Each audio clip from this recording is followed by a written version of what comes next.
السلام عليكم ورحمة الله وبركاته. الحمد لله نحمده ونستعينه ونستغفره ونؤمن به ونتوكل عليه ونعوذ بالله من شرور أنفسنا ومن سيئات أعمالنا.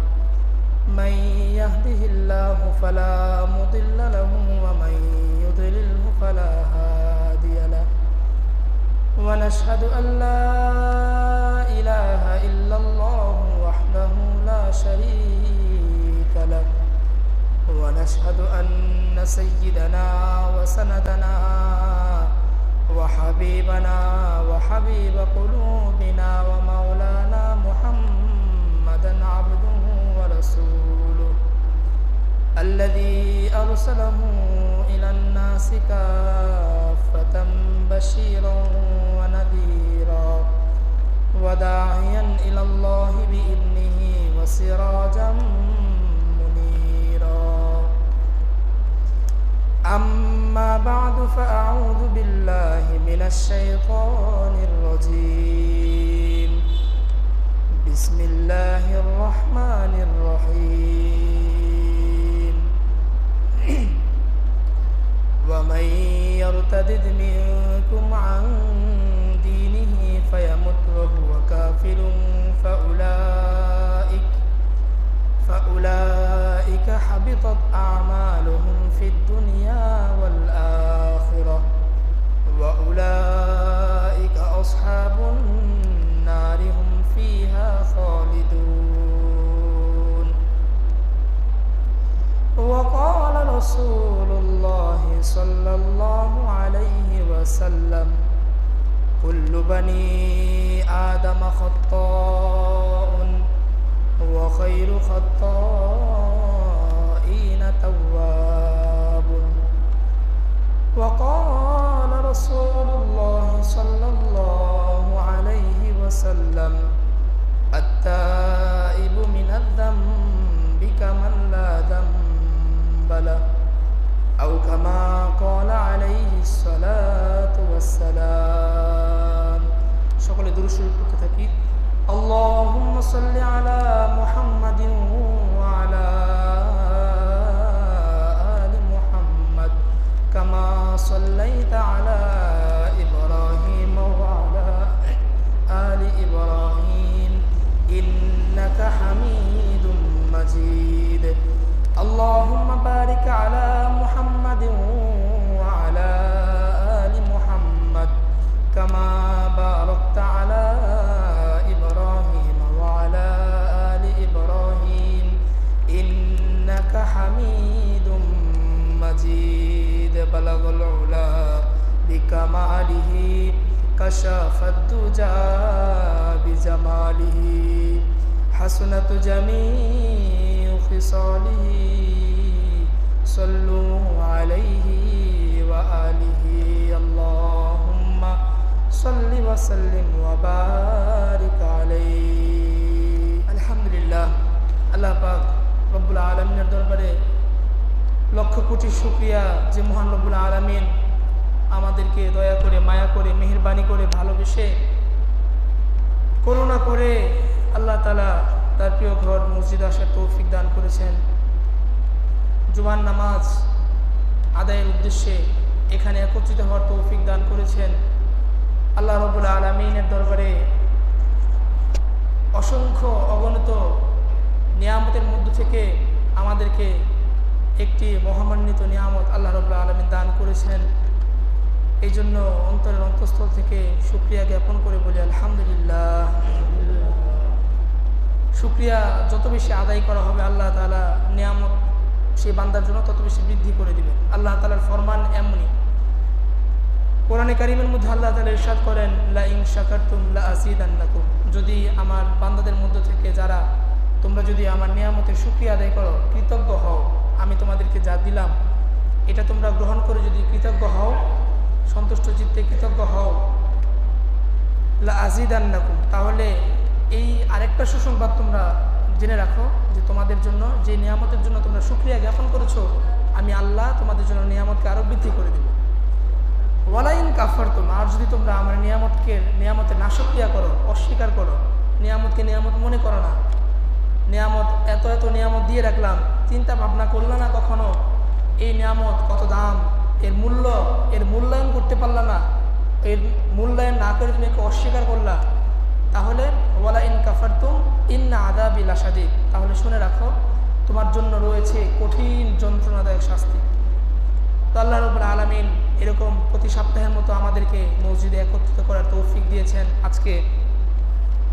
তো যেহেতু আল্লাহ তাআলা এখানে এনেছেন, এখানে কিছু আলোচনা হবে, আলোচনা শোনার নিয়তে, আমলের নিয়তে যদি আমরা শুনি, হ্যাঁ ইনশাআল্লাহ আমরা আল্লাহ তাআলার কৃতজ্ঞ বান্দাদের অন্তর্ভুক্ত হব।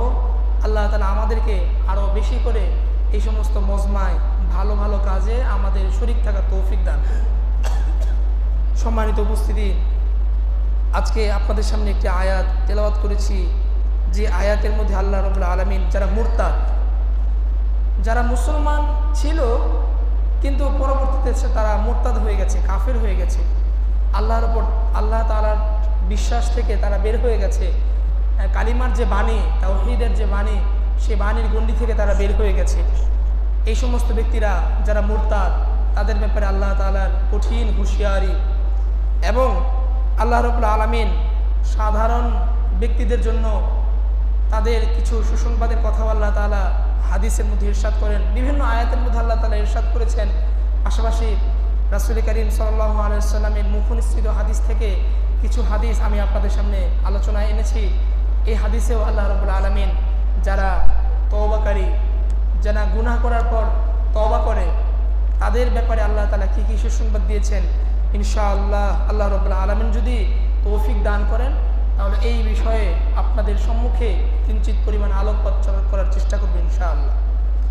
আল্লাহ রাব্বুল আলামিন পবিত্র কালামুল্লাহ শরীফে ইরশাদ করেন যে ওয়ামাই ইয়ারতাদিদ মিনকুম আন দীনিহি ফায়ামুত, ওয়ামাই ইয়ারতাদিদ মিনকুম, তোমাদের মধ্যে থেকে যারা মুরতাদ হয়ে গেছে, আন দীনিহি, তাদের দিন থেকে তাদের যে ইসলাম ধর্ম ছিল, এই ধর্ম থেকে যারা মুরতাদ হয়ে গেছে, বের হয়ে গেছে, ফায়ামুত, এবং এই অবস্থা তারা মৃত্যুবরণ করেছে, ফাউলাইকা হাবিতাত আমালুহুম ফিদ দুনিয়া ওয়াল আখিরাহ, এই সমস্ত ব্যক্তিদেরকে জানিয়ে দেওয়া দরকার যে এরা দুনিয়াতেও ক্ষতিগ্রস্ত, ফিদ দুনিয়া, তারা দুনিয়াতেও ক্ষতিগ্রস্ত, আমালুহুম ফিদ দুনিয়া, তারা আমলের ক্ষেত্রে দুনিয়াতে ক্ষতিগ্রস্ত, ওয়াল আখিরাহ, এবং কিয়ামতের ময়দানেও তারা ক্ষতিগ্রস্ত হবে। এক ব্যক্তি সারা জীবন সে নামাজের পাবন্দি করলো, রোজার সময় রোজা রাখলো, হজ ফরজ হওয়ার পর হজ আদায় করলো, যাকাত দিল, সৎ কাজের আদেশ করলো, অসৎ কাজ থেকে মানুষদেরকে বিরত রাখলো, এরকম তার পুরো জিন্দেগির একটা লম্বা সময় সে অতিবাহিত করলো, কিন্তু মৃত্যুর আগে তার এমন একটা অবস্থা হলো সে আল্লাহ তাআলার কোনো একটা ফরজ বিধানকে অস্বীকার করে বসলো। সেটা হতে পারে যে কোনো ফরজ বিধান, আল্লাহ তাআলার সুস্পষ্ট বাণী যে সমস্ত বিধানের মধ্যে রয়েছে, যেমন আল্লাহ তাআলা সুদের ব্যাপারে সুস্পষ্ট বাণী আছে, সূরাতুল বাকারার মধ্যে আল্লাহ তাআলা সুদকে হারাম বলেছেন, এবং সুদ যারা করে, যারা সুদের সাথে লিপ্ত, তাদের সাথে আল্লাহ রাসূলের যুদ্ধ ঘোষণা করেছেন আল্লাহ তাআলা। তো এটা তো একটা কঠিন বিষয়।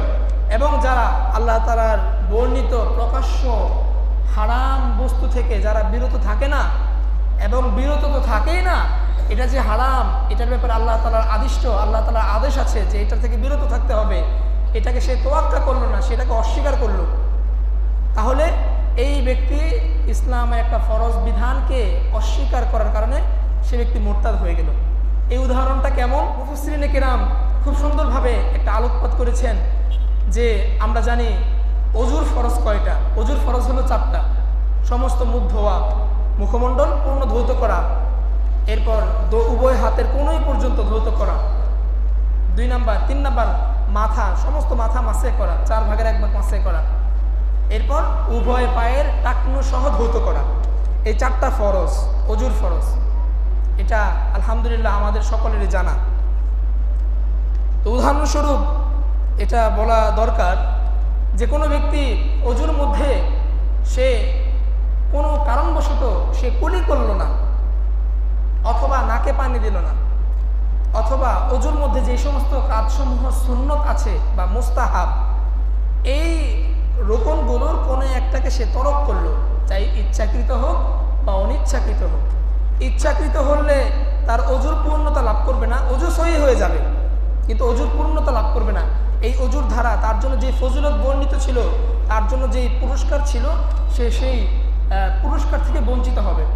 যদি সুন্নত অথবা নফল কোনো রোকন যেগুলো আদায় না করলেও অজু হয়ে যাবে, অর্থাৎ যে ফরজ রোকনগুলো বাদে যে 4টা ফরজ আছে, এই 4টা ফরজ তো অবশ্যই করতে হবে, এর কোনো একটা কিঞ্চিত পরিমাণ এদিক সেদিক হলেও তার অজু হবে না। এটা স্পষ্ট কথা। আল্লাহ তাআলা কোরআনে কারীমের মধ্যে ইরশাদ করেছেন, ফাগসিলু, তোমরা ধৌত করো, ওয়াজুহাকুম ওয়া আইদিয়াকুম ইলাল মারাফিক, কোন পর্যন্ত তোমরা উভয় হাত ধৌত করো, ওয়ামসাহু বিরুসিকুম, পূর্ণ মাথা তোমরা মাসে করো, ওয়া আরজুলাকুম ইলাল কাবাইন, এবং উভয় পা, ও আরজুলাকুম তোমাদের পা সমূহ ইলাল কাবাইন, টাকনু পর্যন্ত ধৌত করো। এটা কোরআনের আয়াত, স্পষ্ট বাণী। এটা ওযুর ফরজ আল্লাহ তাআলা এই আয়াতের মাধ্যমে নাজিল করেছেন। এই বর্ণিত আয়াতে বর্ণিত রোকনগুলো ছাড়া আর যে সমস্ত রোকনগুলো আছে সুন্নত মুস্তাহাব, যেমন এই গর্দান আমরা মাসে করি, গর্দান মাসে করা মুস্তাহাব, উভয় হাতের আঙ্গুলগুলো এরকম খিলাল করা, এটাও মুস্তাহাব। এরপর উভয় পায়ের আঙ্গুলগুলো খিলাল করা, এটাও মুস্তাহাব। এটা মুস্তাহাব। আর এর চাইতে ওপরের স্তরের হল সুন্নত, যেমন কুলি করা, নাকে পানি দেওয়া, এরপর প্রত্যেকটা অঙ্গ প্রত্যঙ্গ 3 বার করে ধৌত করা, এটা হচ্ছে সুন্নত। তো কোনো ব্যক্তি যদি কোনো একটা সুন্নতকে সে তরক করে, তাহলে তাকে বলা হবে যে তার ওযু হয়েছে, কিন্তু যে অঙ্গ প্রত্যঙ্গটা সে মিস করেছে, যেটা তরক করেছে, সেটার ব্যাপারে আল্লাহ তাআলার পক্ষ থেকে যেই পুরস্কার ছিল, সে সেই পুরস্কার থেকে বঞ্চিত হবে। তার ওযু হয়ে যাবে কিন্তু সে পুরস্কার থেকে বঞ্চিত হবে। অপরদিকে কোনো ব্যক্তি যদি আল্লাহ তাআলার বর্ণিত আয়াতে যে 4টা অঙ্গের কথা বলা হয়েছে, সেই 4টা অঙ্গের কোনো একটাতে যদি কিঞ্চিত পরিমাণ এদিক সেদিক করে, সে মুখমণ্ডল ধৌত করলো কিন্তু তার এই কোনো এক জায়গায় শুকনো রয়ে গেল, তাহলে তার ওযু পূর্ণতা লাভ করবে না, এবং কি তার ওযু সহিও হবে না। এই ওযু দ্বারা সে না কোরআনে কারীম তেলাওয়াত করতে পারবে, স্পর্শ করতে পারবে, না সে নামাজ পড়তে পারবে, কিছুই করতে পারবে না, অর্থাৎ তার পবিত্রতা আদায় হবে না। অথবা সে উভয় হাত ধৌত করলো কোন পর্যন্ত, কিন্তু একটা আঙুল বাকি রয়ে গেল, অথবা এইখানে তার একটা এমন একটা আঠা জাতীয় বস্তু লাগানো যেটার ভিতরে পানি প্রবেশ করে না, এমন কিছু লাগানো, নেল পালিশ লাগানো, আঙুলে নেল পালিশ সে লাগাইছে, তো নেল পালিশ তো একটা আবরণ, এটা তো ভিতরে পানি পৌঁছাবে না। তো কেউ শখ করে, শখের বসে এক আঙুলে নেল পালিশ লাগাইছে, এরকম অনেকে তো করে, স্টাইল করে। তো নেল পালিশ লাগানোর কারণে সে তো ওযু করলো, সব কিছু ঠিকঠাক মতো ধরতে করলো, কিন্তু এই আঙ্গুলের এই নখের ভিতরে তার পানি প্রবেশ করে নাই, তার একটা ফরজ রোকন বাদ পড়ে গেছে, সুতরাং তার ওযু আদায় হবে না। তো কোনো ব্যক্তি যদি এমন হয় যে ওযু পূর্ণ, মুখ ধুইল, উভয় হাত ধুইল, মাথা মাসে করলো, কিন্তু পা ধৌত করার আগেই তার বায়ু নিষ্কাশন হয়ে গেল, তার বায়ু নিষ্কাশন হয়ে গেল, যদি এমন হয়, তাহলে কি এই ব্যক্তির আগের যে মুখ ধুইল, হাত ধুইল, মাথা মাসে করলো, এগুলোর কোনো দাম থাকবে ওযুর মধ্যে? কোনো দাম থাকবে না, কোনো দাম থাকবে না। তার আবার এই যদি সে চিন্তা করে যে আমার তো এখনো পা ধুই নাই, তো বাকি সবগুলো তো আমার ধোয়াই, এখনো সব ভিজা, সুতরাং যেহেতু এখন আমার বায়ু নিষ্কাশন হয়েছে, আমি পা থেকেই শুরু করি, পা ধোয়া বাকি আছে, আমার সব কিছু তো এখনো ধোয়াই, পরিষ্কার, সমস্যা কি? না, সমস্যা অবশ্যই আছে, তার আবার শুরু থেকে শেষ পর্যন্ত ওযু করতে হবে। তো ঠিক যেমন এই ব্যক্তি এই শেষ পর্যায়ে যে তার পা ধৌত করার আগে, পা ধৌত করা ফরজ ছিল, এই ফরজ বিধান আদায় করার আগে তার বায়ু নিষ্কাশন হওয়ার কারণে সে যেরকম এই ওযু থেকে সে বের হয়ে গেল, ঠিক একইভাবে অপর মুসলমান ব্যক্তি, সে তার পূর্ণ জীবনের মধ্যে একটা লম্বা সময় আল্লাহ তাআলার ইবাদত বন্দেগীতে লিপ্ত ছিল, কিন্তু মৃত্যুর আগে তার কোনো একটা কাজকর্মের ধারা তার এমন একটা অবস্থা সৃষ্টি হয়ে গেল যে সে মুরতাদ হয়ে গেল, তাহলে এই ব্যক্তিও ওই অজুকারীর মতো, সে তার পিছনের অজুকারী যেমন তার আমল ছিল, মুখমণ্ডল ধৌত করছে, এই আমল ছিল, লোকন ছিল, সব বাদ হয়ে গেছে, এই ব্যক্তিও মৃত্যুর আগে মুরতাদ হওয়ার কারণে তার পূর্ববর্তী সমস্ত ইবাদত বন্দেগী বরবাদ হয়ে যাবে। তো এই ব্যাপারে এই ব্যক্তি বরবাদ হয়ে গেলে, এই যদি এই অবস্থায় মৃত্যুবরণ করে, তার ব্যাপারে আল্লাহ তাআলা ইরশাদ করেন যে ফাউলাইকা হাবিতাত আমালুহুম, তার সমস্ত আমল এগুলো আল্লাহ তাআলার কাছে কোনো কাজই আসবে না, এগুলো সব মুছে যাবে, সব কি বলে গায়েব হয়ে যাবে। ফিদ দুনিয়া ওয়াল আখিরাহ, এবং সে দুনিয়াতেও আখিরাতেও উভয় জগতে ক্ষতিগ্রস্ত হবে। হুম ফিহা খালিদুন উলাইকা আসহাবুন নার, আর এই সমস্ত ব্যক্তিরা জাহান্নামে থাকবে। পরিমাণ কতটুকু? হুম ফিহা খালিদুন, খালিদুন শব্দ বোঝায় চিরকাল, যেই কালের শুরু আছে কিন্তু শেষ নাই, এটাকে বলা হয় খালিদুন। তাহলে এই মুরতাদদের ব্যাপারে আল্লাহ তাআলার কত কড়া হুঁশিয়ারি। কিয়ামতের ময়দানে বান্দার যখন আমলনামা হিসাব করা হবে, এরকম ব্যক্তিদের 4টা শ্রেণীতে আল্লাহ তাআলা তাদেরকে বিভক্ত করে ফেলবেন। হিসাব তো সবারই নেওয়া হবে, কিন্তু এই হিসাব নেওয়ার ক্ষেত্রে 4টা দলে মানুষ বিভক্ত হয়ে যাবে। এর মধ্যে একটা দল এমন আছে যাদের ব্যাপারে হাদিস শরীফে ইরশাদ হয়েছে যে আল্লাহ রাসূল সাল্লাল্লাহু আলাইহি ওয়াসাল্লাম বুখারী শরীফের একটি দীর্ঘ হাদিসের মধ্যে ইরশাদ করেন যে তাকে জিবরাইল আলাইহিস সালাম আল্লাহ রাসূলের সম্মুখে এরকম পূর্ববর্তী নবী রাসূলদের উম্মতদেরকে উপস্থাপন করলেন। বিভিন্ন নবীদের উম্মতদেরকে উপস্থাপন করলেন। কোন নবীদের উম্মত দেখা গেল যে 1000 উম্মত নিয়ে উপস্থাপন করা হয়েছে তার সামনে, আবার কোন নবীদের উম্মত 10 জন উম্মত নিয়ে, কোন নবীদের 5 জন উম্মত নিয়ে, কোন নবীদের কি বলে এরকম 50,000 উম্মত নিয়ে, এরকম ভাবে আবার কোন নবীকে একাই, তার কোনো উম্মত নাই, এরকম ভাবে বিভিন্ন পূর্ববর্তী নবীদের উম্মতকে তার সামনে আল্লাহ রাসূলের সামনে জিবরাইল আলাইহিস সালাম উপস্থাপন করবেন। তো আল্লাহ রাসূল প্রত্যেকটা দল উম্মতদেরকে তিনি দেখবেন, অবলোকন করতে থাকবেন। কিন্তু এক সময় তাকে একটা বিশাল বড় একটা দল তার সামনে উপস্থাপন করা হবে আল্লাহ রাসূলের সামনে। আল্লাহ রাসূল জিজ্ঞাসা করবেন যে জিবরাইল, এই দল কারা? জিবরাইল আলাইহিস সালাতু ওয়াস সালাম ইরশাদ করবেন যে ইয়া রাসূলুল্লাহ, এটাই হচ্ছে আপনার উম্মতদের একটি দল।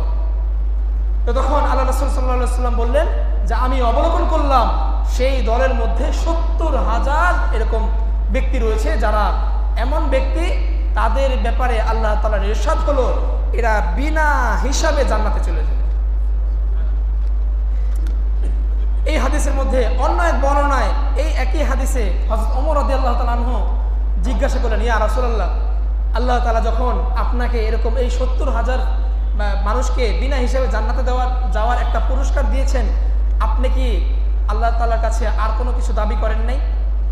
আপনি তখন আল্লাহ তাআলাকে কি বলেছেন? আল্লাহ রাসূল সাল্লাল্লাহু আলাইহি ওয়াসাল্লাম ইরশাদ করেন যে ওমর, আমি তখন আল্লাহ তাআলার কাছে সুপারিশ করলাম, ইয়া আল্লাহ, আমার উম্মতের মধ্য থেকে আমি আরো মানুষদেরকে জান্নাতে নিতে চাই। আল্লাহ তাআলা তখন আমাকে খুশি করার জন্য আল্লাহ তাআলা ইরশাদ করেন যে আমি আপনাকে শেষ নবী হিসেবে প্রেরণ করেছি, ওয়ামা আরসালনাকা ইল্লা রাহমাতাল লিল আলামিন ইল্লা কাফাতাল লিন নাসি বাশীরা ওয়া নাযীরা। আমি আপনাকে শেষ নবী হিসাবে প্রেরণ করেছি, বিশ্ববাসীর জন্য রাসূল হিসাবে প্রেরণ করেছি, এবং কাফাতাল লিন নাসি বাশীরান, আমি আপনাকে এই জন্যই প্রেরণ করেছি যাতে আপনি মানুষকে সুসংবাদ দান করেন, নাযীরা, এবং আপনি মানুষকে সতর্ক করেন, বিধি প্রদর্শন করেন। এই 2টা কাজে আমাকে প্রেরণ করা হয়েছে।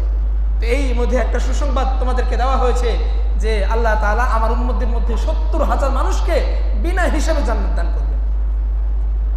এরপর আমি যখন আল্লাহ তাআলার কাছে আরো কিছু চাইলাম, আল্লাহ তাআলা আমাকে খুশি করার জন্য বললেন যে মুহাম্মদ, এই 70,000ই শুধু না, এই 70,000-এর প্রত্যেকটা হাজারের সাথে সাথে আরো 70,000 করে আমি এরকম আপনার উম্মতের মধ্যে জান্নাত দান করব। আল্লাহ তাআলা এইভাবে আল্লাহ রাসূলকে সুসংবাদ আরো দিয়ে দিলেন। তো মুহাদ্দিসিনে কিরাম ইরশাদ করেন, এই হাদিসের ব্যাখ্যায় খুব সুন্দর একটি আলোচনা এনেছেন যে এখানে তো 70,000-এর প্রতি হাজারের বিনিময়ে আরো 70,000 আল্লাহ তাআলা মানুষদেরকে বিনা হিসেবে জান্নাত দান করবেন। তো এইভাবে যদি হিসাব করা হয় তাহলে 70 প্লাস 70 তো না, বরঞ্চ 70 × 70 হয়ে যাবে। 70 পূরণ 70 যদি হিসাব করা হয়, আমি হিসাব করেছি 490 কোটি মানুষকে আল্লাহ তাআলা বিনা হিসেবে জান্নাত দান করবেন। এটা এই শেষ নবীর উম্মতদের জন্য একটা সুসংবাদ। এই 490 কোটি মানুষ, এরা কারা? এটা হচ্ছে এই 4টা দলের একটা দল, এটা সর্বোচ্চ স্তরের দল। এই 4টা দলের মধ্যে সর্বপ্রথম থাকবে আম্বিয়ায়ে কেরাম, যারা যুগের পর যুগ নবীর দায়িত্ব, ওয়ারাসাতের দায়িত্ব পালন করেছেন। এই সমস্ত নবী রাসূলরা থাকবে প্রথম কাতারে। এর পরের কাতারে থাকবে সাহাবায়ে কেরাম রাদিয়াল্লাহু আনহুম, যারা তার পূর্ণ জীবনটাকে রাসূলের আদর্শ দিয়ে সাজিয়েছে এবং মৃত্যুর আগে তওবা ইস্তেগফার করে তারা মৃত্যুবরণ করেছে। আর এই দলের তৃতীয় কাতারেই থাকবে ওই সমস্ত ব্যক্তিরা যারা কি বলে নবী রাসূল এবং সাহাবায়ে কেরামদেরকে তাদের পদাঙ্ক পুঙ্খানুপুঙ্খানুভাবে অনুসরণ করেছে এবং অনুসরণ করার মাধ্যমে তারা বেগুনাহ হয়ে তারা কবরে প্রবেশ করেছে, মৃত্যুবরণ করেছে। এখন এটা তো এমন একটা দলের কথা বলা হলো যাদের কোনো গুনাহ নাই, অথচ আমরা জানি যে মানুষ মাত্রই ভুল, আল ইনসানু নিসিয়ান, মানুষ মাত্রই ভুল, মানুষ তো ভুল করবেই। কিন্তু হাদিসের মধ্যে ইরশাদ হয়েছে যে কুল্লু বানি আদম খাত্তাউন, যে প্রত্যেকটা বনি আদম, প্রত্যেকটা আদম সন্তান সে গুনাহগার, প্রত্যেকটা আদম সন্তানই পাপী। ওয়া খায়রুল খাত্তাইনা তাওয়াবুন, আর সেই পাপীদের মধ্যে সর্বশ্রেষ্ঠ হলো যে তওবা করেছে। সুতরাং এই হাদিস, আরেক হাদিসের মধ্যে রাসূলুল্লাহ সাল্লাল্লাহু আলাইহি ওয়াসাল্লাম ইরশাদ করেন যে আত্তাইবু মিনাজ যামবি কামান লা যামবালা, যে ব্যক্তি গুনাহ করার পর তওবা করেছে তার অবস্থা এমন আল্লাহ তাআলা করে দিবেন যে সে যেন কোনো গুনাহই করে নাই। এর মাধ্যমে বোঝা গেল যে এই সমস্ত ব্যক্তিরা তার জীবনের মধ্যে ছোটখাটো টুটাফাটা গুনাহের কাজ করেছে, হ্যাঁ, কিন্তু গুনাহের কাজ করার পর সে নিজে অনুতপ্ত হয়ে আল্লাহ তাআলার কাছে নির্জনে ক্ষমা প্রার্থনা করেছে এবং এই অবস্থাতে সে মৃত্যুবরণ করেছে, এই সমস্ত ব্যক্তিরাও এই প্রথম দলের মধ্যে অন্তর্ভুক্ত হয়ে যাবে। আল্লাহ রাব্বুল আলামিন আমাদের সকলকে এই প্রথম দলে অন্তর্ভুক্ত হওয়ার তৌফিক দান করেন, বলেন আমিন। দ্বিতীয় আরেকটা দল থাকবে এর বিপরীতে। এই দ্বিতীয় দলের ব্যাপারে এই আয়াতের মধ্যে আল্লাহ তাআলা ইরশাদ করেন যে ওয়ামাই ইয়ারতাদিদ মিনকুম আন দীনি, যারা তাদের ধর্মের ব্যাপারে যারা উদাসীন হয়ে গিয়েছে, যারা তাদের ধর্ম থেকে মুখ ফিরে নিয়ে মুরতাদ হয়ে গেছে, ফাউলাইকা হাবিতাত আমালুহুম ফিদ দুনিয়া ওয়াল আখিরাহ, সুতরাং এরা যখন মুরতাদ হয়ে গেছে, এই অবস্থায় তারা মৃত্যুবরণ করেছে, তাদের জন্য জাহান্নাম ছাড়া আর কোনো রাস্তা থাকবে না। তাদেরকেও একদলকে আল্লাহ তাআলা বিনা হিসাবে জান্নাত দান করবেন, আর দ্বিতীয় দল যেটা এই আয়াতে যাদের কথা বলা হয়েছে এদেরকে আল্লাহ তাআলা বিনা হিসাবে জাহান্নামে দান করবেন, বিনা হিসাবে আল্লাহ তাআলা জাহান্নাম দিয়ে দেবেন। আল্লাহ তাআলা আমাদেরকে এই সমস্ত ব্যক্তিদের থেকে দূরে রাখুন, বলেন আমিন। তো আল্লাহ রাব্বুল আলামিন কিয়ামতের ময়দানে এই সমস্ত ব্যক্তিদেরকে যখন দাঁড় করাবেন, তো তাদের তো ঈমানই ছিল না, তারা তো মুরতাদ হয়ে গেছে। তো মুরতাদ হওয়ার কারণে ফাউলাইকা হাবিতাত আমালুহুম ফিদ দুনিয়া ওয়াল আখিরাহ, দুনিয়া এবং আখিরাতের তাদের যে আমলগুলো ছিল এই সবগুলো তো আল্লাহ তাআলা বরবাদ করে দিয়েছে। এখন তাদের কোনো নেক আমল বাকি নাই। তখন তারা শুধু দেখবে যে তাদের আমল নামার মধ্যে শুধু খালি গুনাহের লিস্ট। তারা বুঝে ফেলবে যে না, আমাদের অবস্থা এখন করুন। তো আল্লাহ তাআলা তাদেরকে বিনা হিসাবে, কোনো হিসাব নেবেন না, বলবেন না যে তুমি এই গুনাহ কেন করছো, এই গুনাহ কেন করছো, কারণ তার যে ওই গুনাহের হিসাব নিকাশের জন্য তার যে একটা টিকিট কাটার দরকার ছিল, সেই টিকিটই কাটে নাই। সে ওইখান থেকেই সে বের হয়ে গেছে, সে ঈমান থেকেই বের হয়ে গেছে। এই জন্য এই দুই দলের প্রথম এক দল তারা বিনা হিসেবে আল্লাহ তাআলা তাদেরকে জান্নাত দান করবেন, আর আরেক দল থাকবে তাদেরকেও আল্লাহ তাআলা বিনা হিসেবে জাহান্নামে দান করবেন। এবং উভয় দলের অবস্থায় থাকবে খালিদিনা ফিহা, তারা চিরস্থায়ীভাবে এই দুই দলের অন্তর্ভুক্ত হয়ে যাবেন। একদল চিরস্থায়ীভাবে জান্নাতের সুখ লাভ করবে, আরেক দল চিরস্থায়ীভাবে জাহান্নামের শাস্তি ভোগ করতে থাকবে। আল্লাহ তাআলা আরো দুইটা দল এমন থাকবে, এই দুইটা দলের একটা দল থাকবে আল্লাহ তাআলা যাদের হিসাব নিকাশের ক্ষেত্রে আল্লাহ তাআলা তাদেরকে সহজ করে দেবে। আরেকটা দল থাকবে তাদের হিসাব নিকাশের সময় আল্লাহ তাআলা পুঙ্খানুপুঙ্খানুভাবে প্রতিটা গুনাহের, প্রতিটা আমলের হিসাব আল্লাহ তাআলা তাদেরকে নেবেন। এরা কঠিন অবস্থার সম্মুখীন হবে এবং এরাও জাহান্নামী হবে। প্রথম দুই দলের উভয় দলই বিনা হিসাবে একদল জান্নাতে যাবে, আরেক দল বিনা হিসাবে জাহান্নামে যাবে। আর দ্বিতীয় প্রকারের মধ্যে যে দুই দল আছে, এই দুই দলের মধ্যে একজন হিসাব নিকাশ করে জান্নাতে যাবে, আরেকজন হিসাব নিকাশ করে জাহান্নামে যাবে। এই চারটা দল আল্লাহ তাআলা কিয়ামতের ময়দানে বিভক্ত করে দিবেন। তৃতীয় দল যেটা থাকবে, যাদের জন্য আল্লাহ তাআলা হিসাব নিকাশকে সহজ করে দিবেন, যাদেরকে আল্লাহ তাআলা হিসাব নিকাশকে সহজ করে দিবেন, তাদের ব্যাপারে তাদের সাথে মুআমালাত আল্লাহ তাআলা কিভাবে করবেন? আল্লাহ তাআলা যখন তারা দুনিয়াতে এরকম ইবাদত বন্দেগী করত, আবার গুনাহের কাজও করত, কিন্তু কিছু কিছু গুনাহের কাজ এমন আছে যেগুলোর জন্য তারা তওবা ইস্তিগফার করার সুযোগ পান নাই। কিছু কিছু সগীরা গুনাহ থাকবে, আবার কিছু কিছু এমন এমন গুনাহ থাকবে যেগুলোর জন্য তারা তওবা করার সুযোগ পান নাই। আল্লাহ তাআলা এই সমস্ত ব্যক্তিদের যখন হিসাব নেবেন, তখন এরকম আল্লাহ তাআলা এমন একটা পরিস্থিতি সৃষ্টি করবেন, এমন একটা পর্দার ব্যবস্থা করবেন, এই পর্দার আড়ালে তাদের হিসাব নেওয়া হবে। তাদের সামনে তিনটা তালিকা উপস্থাপন করা হবে। মুফাসসিরিনে কেরাম ইরশাদ করেন যে তিনটা তালিকার একটা তালিকায় থাকবে যে তারা কি কি ইবাদত বন্দেগী, কি কি ভালো কাজ করেছে, এই সব কিছুর তালিকা একটা খাতায় থাকবে, এটা তাদের সামনে উপস্থাপন করা হবে।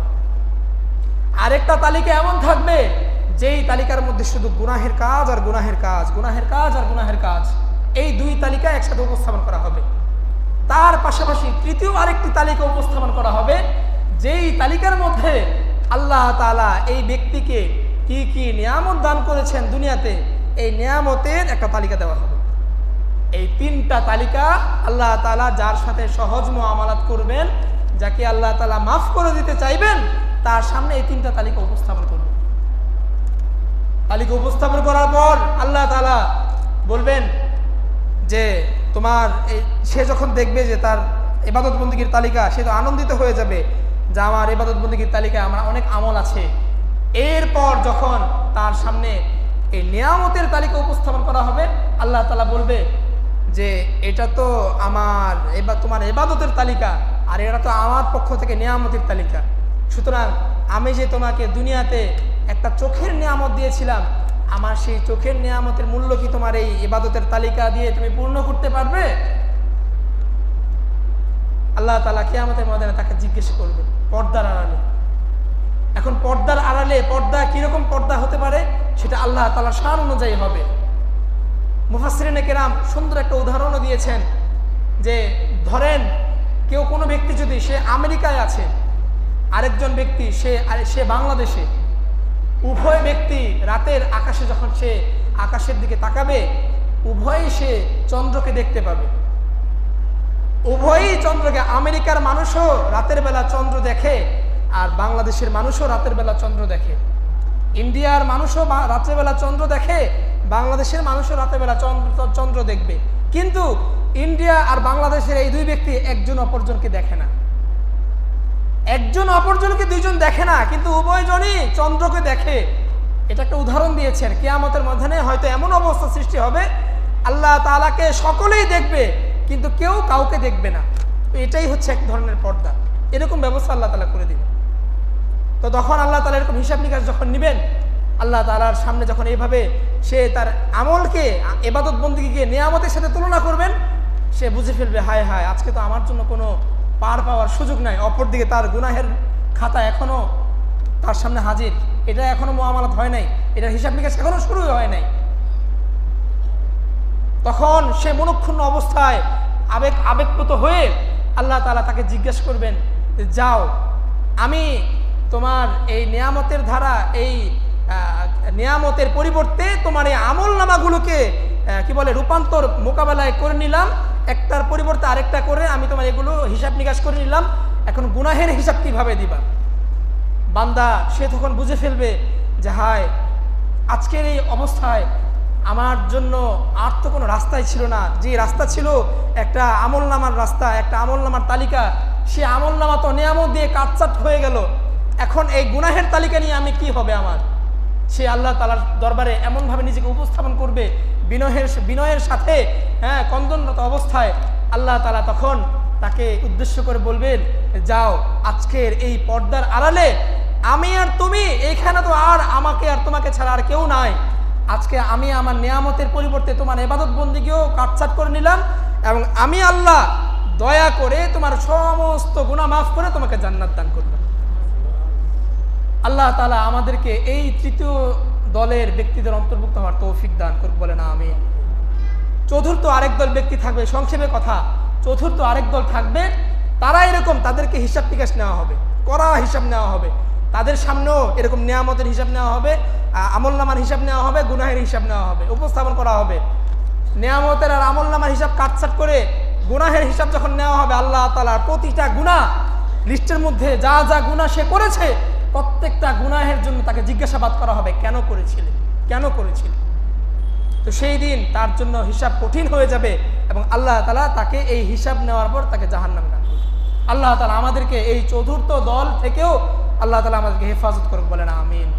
তো সম্মানিত উপস্থিতি, দুনিয়ার জীবন তো ক্ষণস্থায়ী, এই জীবন চিরস্থায়ী নয়। এই জীবনকে নিয়ে এক একজন এক একভাবে অতিবাহিত করে। কেউ ক্ষমতার দাপটে এই জীবনকে অতিবাহিত করে, কেউ বিনয়ের দাপটে জীবনকে অতিবাহিত করে, কেউ আল্লাহর তাকওয়া অন্তরে ধারণ করে সে জীবনকে অতিবাহিত করে। আল্লাহ তাআলা আমাদেরকে এমনভাবে এই দুনিয়ার জীবনকে অতিবাহিত করার তৌফিক দান করুক, যেইভাবে এই দুনিয়ার জীবন অতিবাহিত করলে প্রথম শ্রেণীর দলের মধ্যে আর তৃতীয় শ্রেণীর দলের মধ্যে অন্তর্ভুক্ত হওয়ার তৌফিক হয়। আল্লাহ তাআলা আমাদেরকে এই দুই শ্রেণীর দলের মধ্যে ভালোবেসে অন্তর্ভুক্ত করে নেন, বলেন আমিন। ওয়া আখিরু দাওয়ানা আলহামদুলিল্লাহি রাব্বিল আলামিন।